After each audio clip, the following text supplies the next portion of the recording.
Ayan, Mrs. President daw ako. Ganun ba? Tanungin mo sa isang cabinet secretary kung nag-attend ako ng isang cabinet meeting. I think when Bong was inaugurated July, his birthday was September. Yes. Eh, wala naman pong alam that time, di ba? So sabi ko, can I just go in without Bong?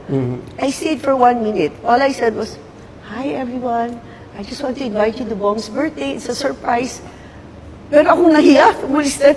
That's it. That's the first and only time.